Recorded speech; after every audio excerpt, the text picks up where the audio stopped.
Do you have cracked or worn out brake hoses that are leaking brake fluid or a soft and unpredictable brake pedal when driving? Don't worry, in this video I'm going to show you the entire process of replacing your old brake hoses with new ones, as well as bleeding your brakes at the end to restore a firm and predictable brake pedal. For more on every step of the car flipping process, subscribe and hit the notification bell so you don't miss the next weekly upload. My name is Benjamin McShannock and welcome back to Ben Flips Cars. Loosen the nuts on the wheels you'll be removing before jacking the car up.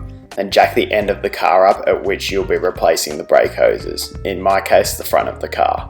Chock the wheels remaining on the ground so that the car doesn't roll, in this case the back wheels. Then for extra safety, add jack stands. Give the car a good shake to make sure it's firmly on the jack stands and won't move as you're working on it. Then remove the wheel nuts and the wheels, and place the wheels under the car as an added safety precaution. Turning the steering wheel in the direction of the brake hose you'll be working on can also make the job easier. The final part of preparation for the job is to put down some cardboard or a drain pan, because as you can see from doing the brake hose on the other side, there's a lot of fluid that drips out.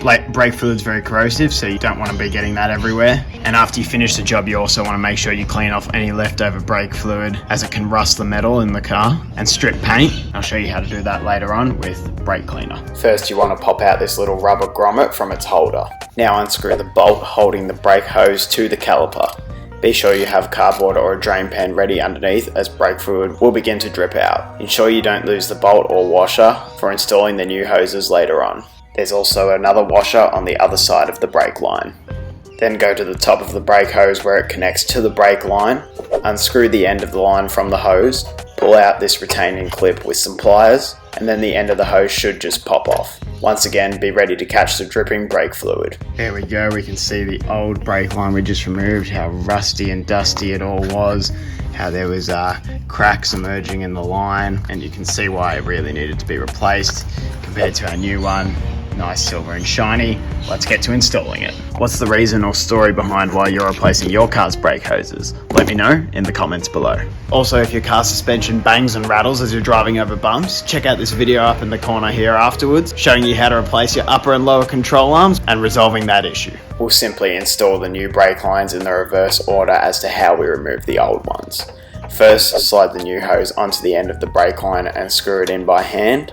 Leave it loose for now so that we can ensure everything gets positioned correctly before we tighten anything down. Insert the bolt through the end of the new hose line and place the washer over the other side of the hose. You should ideally get a new washer, but I'll be reusing the old one. Place the new hose against the caliper and hand tighten it. Once again, leave it loose until we position everything properly. Now insert the middle rubber grommet back into place.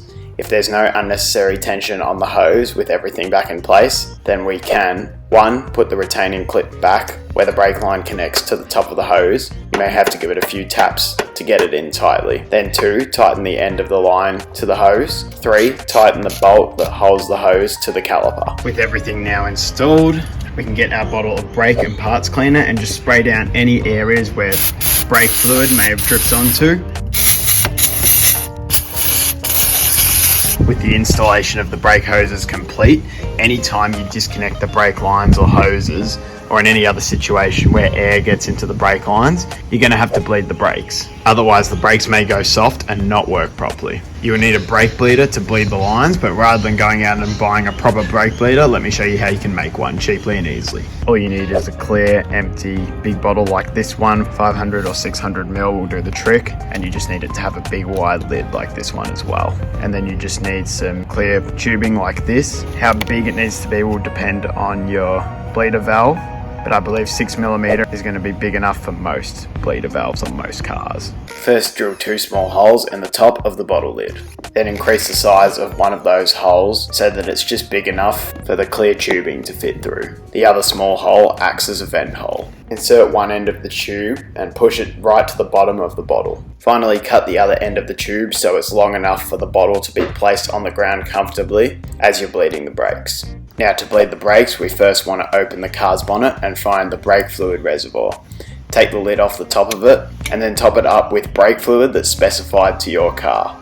Be careful not to spill any, you don't want brake fluid corroding anything in the engine bay. Pop the lid back on once you're done filling it up to the max line. Place a spanner over the caliper's brake bleeder valve and then your homemade brake bleeder tube. Have someone hold the brake, open the valve, then close the valve and release the brake. Repeat these steps until no more air bubbles are entering the bleeder tube from the bleeder valve. Then making sure the bleeder valve is closed tight, carefully remove the tubing, trying not to spill any of the brake fluid. After bleeding the brakes, come make sure your brake fluid reservoir still has a good amount of fluid in it. You can see it's only dropped just below the max line, so we don't need to top that up. That's still got plenty of fluid in it. If it drops down near or below the min line, probably a good idea to add some more brake fluid. Let's slide our car's wheel out from under it and place it back onto the car. Get the nuts nice and as snug as you can by hand. Then get your car back on the jack, pull the jack stands out from under it and lower the car back down to the ground. With the wheels back on the ground, tighten the wheel nuts right up in a star-crossed pattern. Test your car's brakes at a low speed before going off on a highway or something, but as long as you got pressure in the pedal after bleeding your brakes, they should work just fine and the job should be all done. If you have any questions, drop it in a comment below or to message me directly. Connect with me on Instagram or TikTok, also at Ben Flips Cars. Please hit the like button for the YouTube algorithm and subscribe so you don't miss the next weekly upload. My name's Benjamin McShannock and thank you for watching Ben Flips Cars.